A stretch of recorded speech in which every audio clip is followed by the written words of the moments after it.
Dramma ieri sera a Pozzonovo, nel Padovano, un 49enne è stato azzannato dai Rottweiler della compagna. L'uomo è morto dissanguato.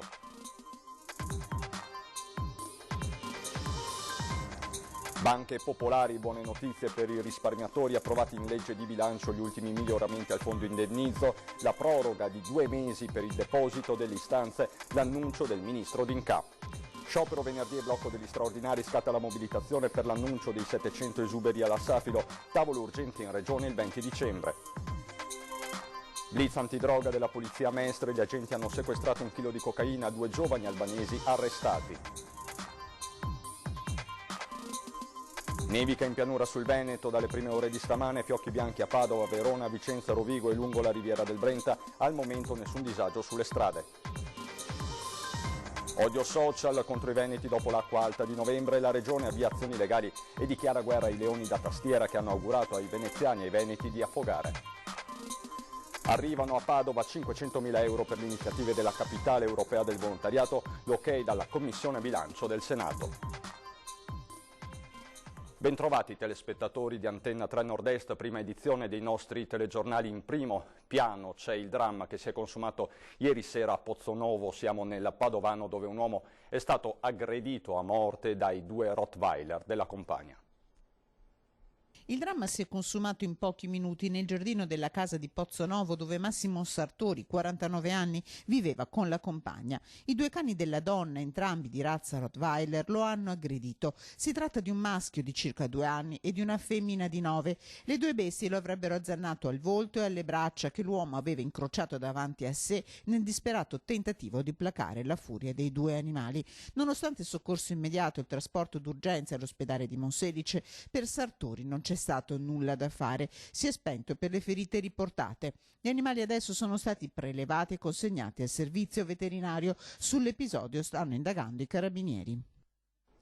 Dopo l'annuncio shock dei 700 esuberi negli stabilimenti a nord-est della Safilo, scatta la mobilitazione generale. Confermato lo sciopero previsto per domani, venerdì 13 dicembre. Intanto la Regione ha convocato per il 20 dicembre le parti sociali per l'unità di crisi. Il titolo è crollato in borsa del 25%, ma facciamo il punto nel servizio.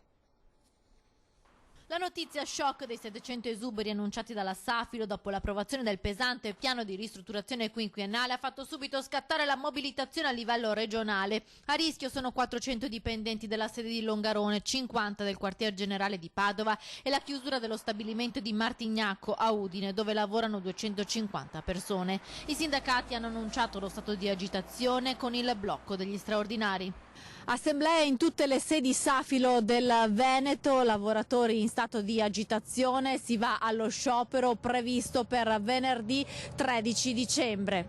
Dopodiché noi siamo per chiedere immediatamente un tavolo alla Regione del Veneto, perché vorremmo mettere in campo le politiche attive del lavoro per attutire essenzialmente la possibilità di licenziamenti.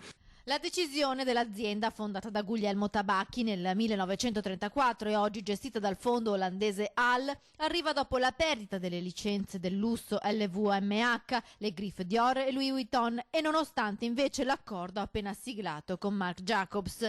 Il rinnovo con Kering salva invece almeno fino al 2023 la sede di Santa Maria di Sala. L'emorragia di lavoratori dunque sarà pagata unicamente dall'Italia. La di Safilo, Angelo Trocchi, ha confermato che non verranno toccati 3.000 dipendenti che lavorano all'estero. Questa è la notizia ancora più sconvolgente, perché appunto mentre Safilo fa investimenti, acquisisce una nuova licenza e fa volare il titolo in borsa, fa pagare queste scelte invece ai lavoratori che perdono il posto di lavoro.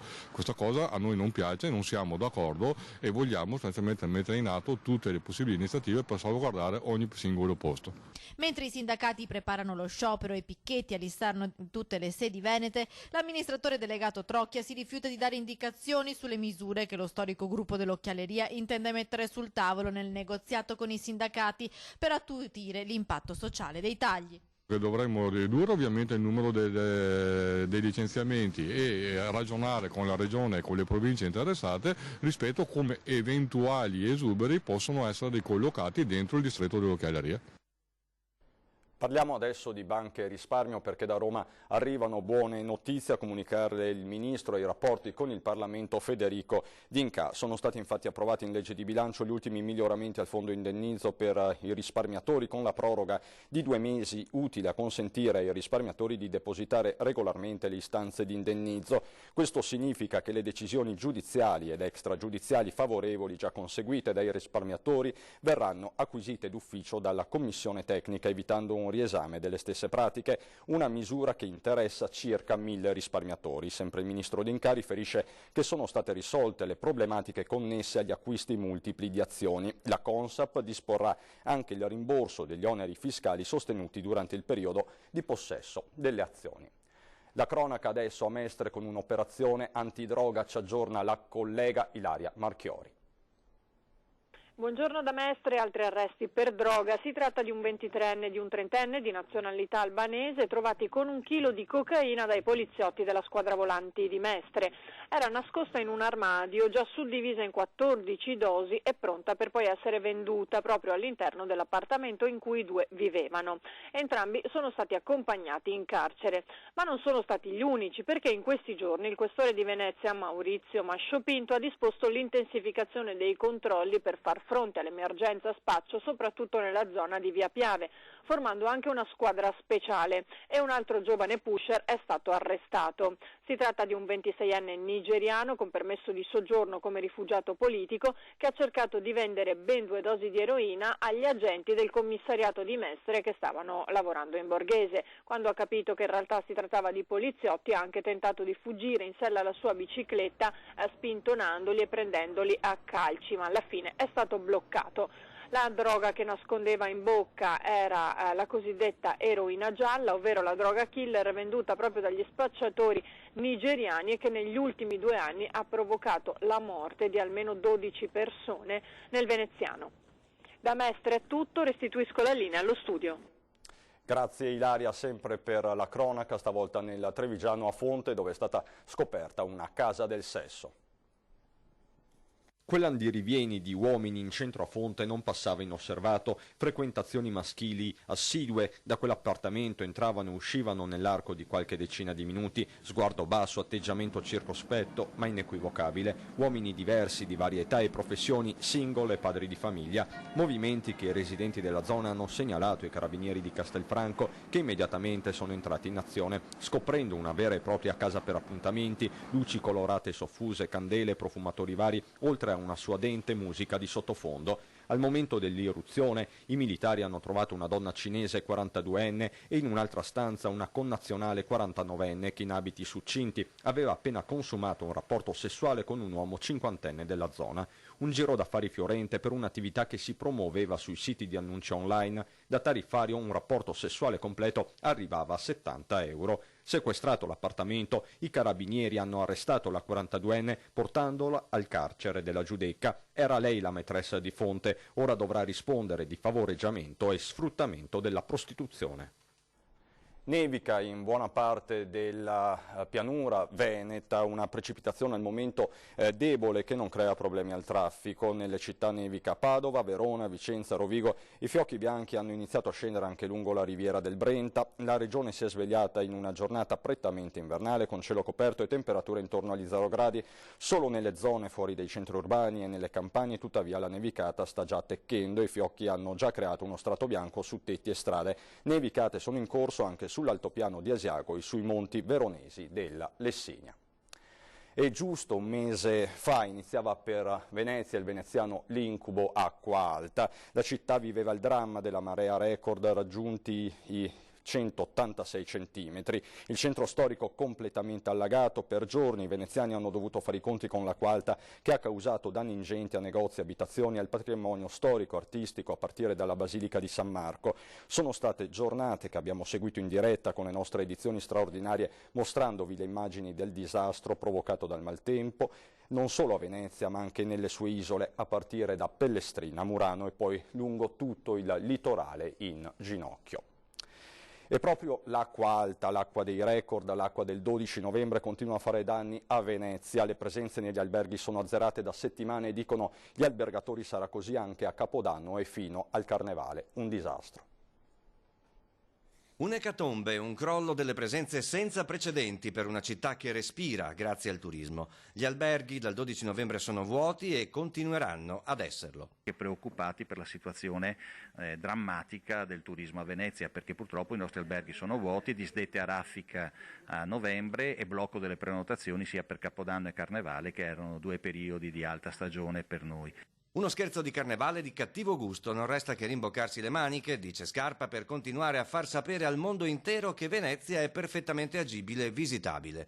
Gli albergatori veneziani chiederanno ai loro ospiti solidarietà alla città, con l'aggiunta sul conto del soggiorno di €1 per Venezia. Questo euro verrà versato euro totalmente volontario, verrà versato nel conto del Comune di Venezia, appositamente dedicato a chi ha sofferto danni da questa altissima marea. Viene da chiedersi se presto o tardi gli alberghi presenteranno il conto per il crollo delle presenze da Mose non finito. Chiederemo soltanto che il Mose venga finito in tempi rapidi e che funzioni, perché se non dovesse funzionare allora a questo punto veramente il conto lo presenteremo in quel momento. Ecco. Odio sui social, parte la controffensiva degli enti locali. La Regione avvia infatti azioni legali contro chi augurò ai veneti e ai veneziani di annegare durante l'acqua eccezionale. A Castelfranco Veneto invece il Comune sta valutando di querelare chi ha insultato sui social i vigili urbani per la vicenda del quartetto d'Archi.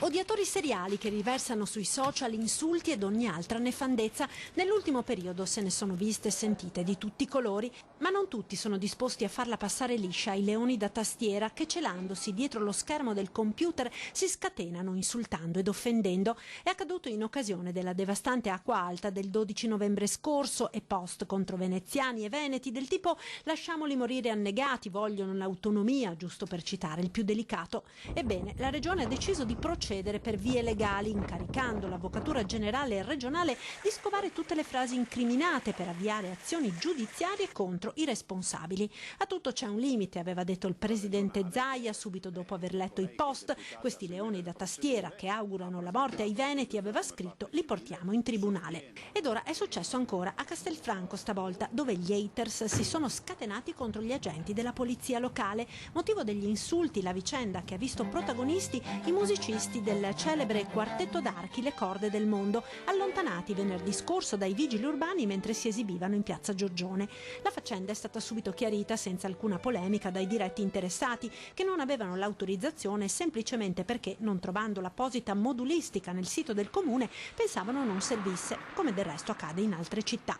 C'è stato anche un contatto chiarificatore, tant'è che i talentuosi giovani del celebre quartetto sono stati invitati, stavolta autorizzati, a suonare in città.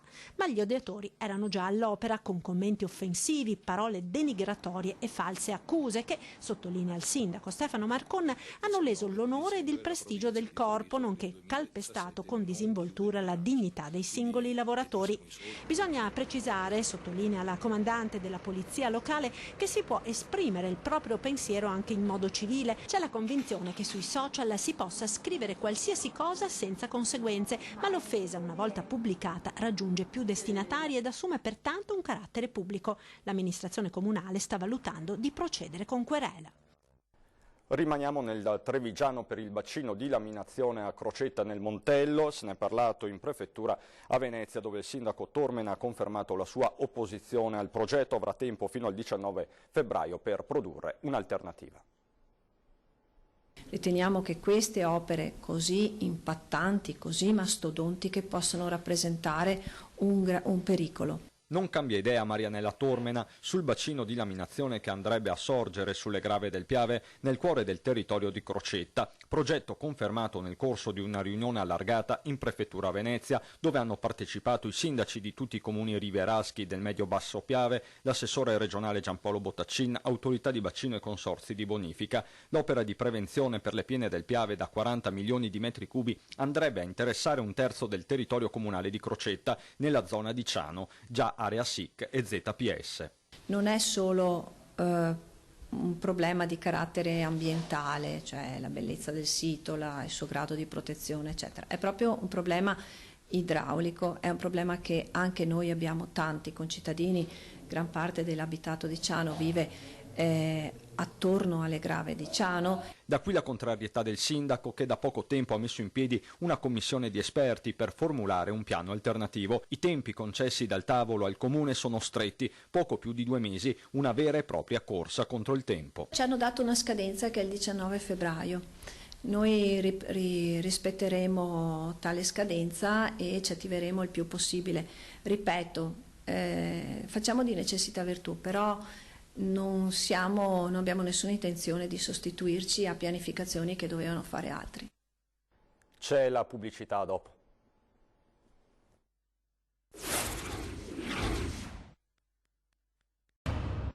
Di nuovo in studio andiamo a Padova, dove sono arrivati 500.000 euro per le iniziative della capitale europea del volontariato, l'ok dalla Commissione Bilancio del Senato.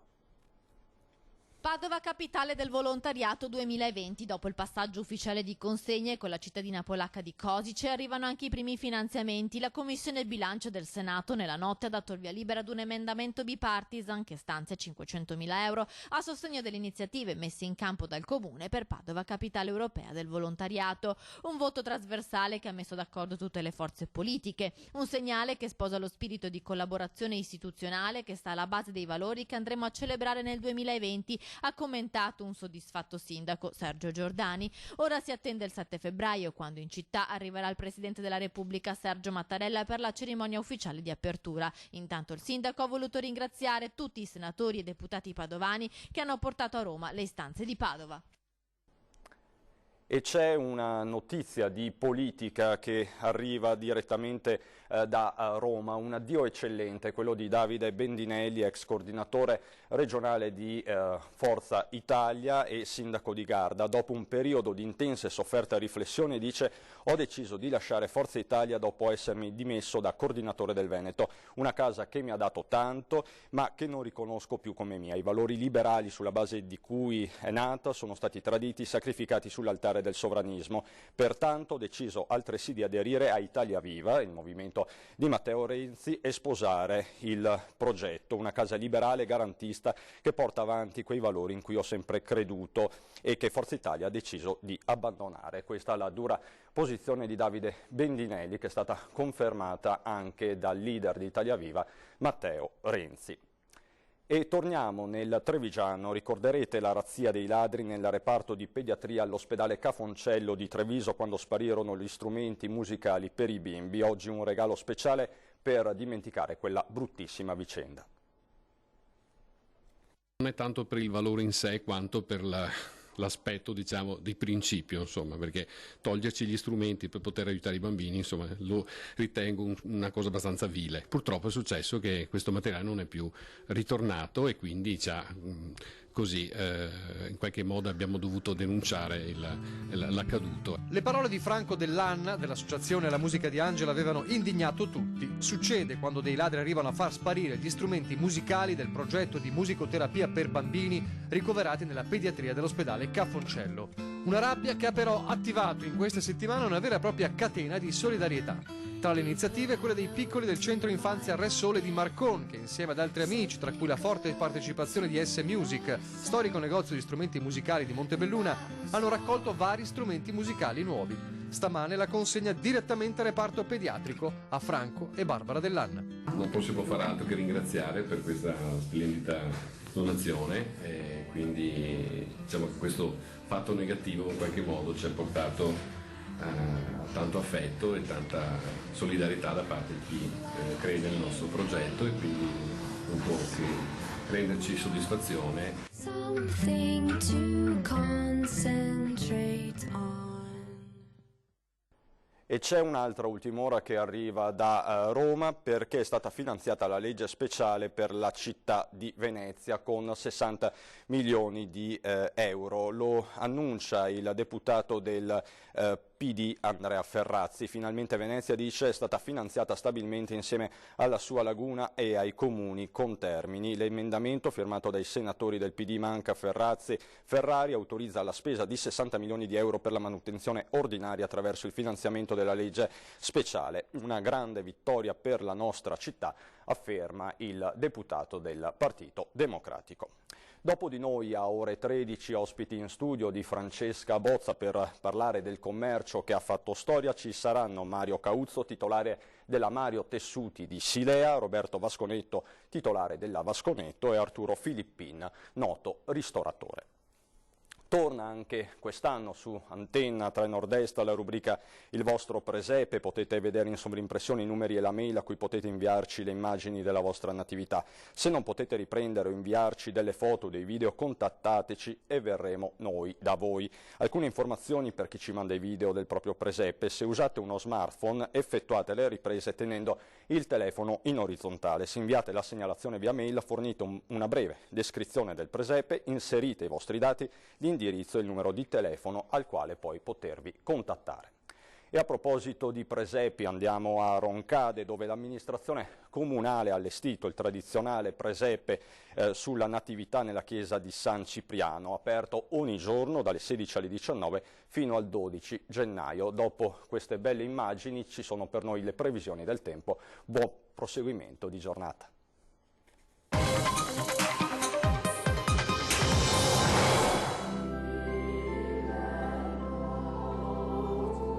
Questa mostra è la terza edizione che ospitiamo in questa chiesa, qui nella nostra chiesa antica di San Cipriano. Ospita artisti di caratura di livello nazionale, abbiamo artisti che provengono da Avellino, da Palermo, qualcosa anche di Strana, da Ascoli Piceno, Monte Prandone nello specifico, e qualcosa anche dalla piccola comunità di Fontanelle.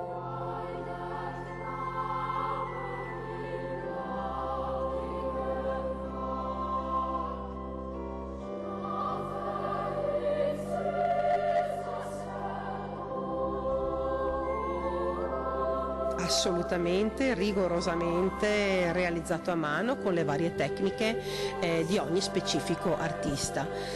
Palermo completamente con i tessuti incollati, lavorati, rigenerati proprio da vecchi stracci per ricreare quello spirito natalizio e dimostrare anche proprio le tradizioni legate ai propri territori.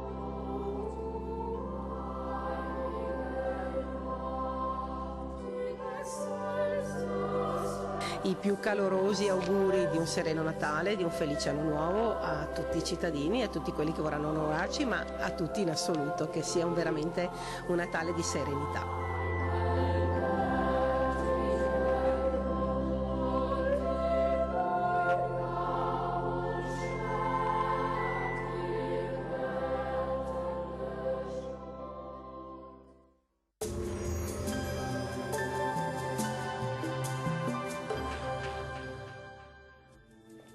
Bentrovati al meteo. Una nuova perturbazione si avvicina al nostro territorio e nei prossimi giorni la neve potrebbe fare una veloce comparsa anche in pianura. La situazione di giovedì 12 dicembre. Sul Veneto cielo molto nuvoloso con locali precipitazioni meno probabili, vedete, sul veneziano, sul trevigiano e sul bellunese. Attenzione perché sui restanti settori al mattino qualche debole fiocco di neve potrebbe scendere misto alla pioggia. Temperature minime tra -3 e 2 gradi, massime comprese invece tra 2 e 4 gradi circa. Ci spostiamo ora sul Friuli Venezia Giulia, dove avremo occasionali precipitazioni a carattere sparso, tempo in miglioramento in serata. Temperature minime tra -2 e 4 gradi, massime comprese invece tra 4 e 6 gradi. Uno sguardo infine al Trentino Alto Adige, dove avremo locali nevicate fino al piano in mattinata, poi anche in questo caso migliorerà anche qui. Temperature minime sotto zero, massime sui 4 gradi circa. Dal meteo di Antenna 3 per ora è tutto, grazie per l'attenzione e arrivederci.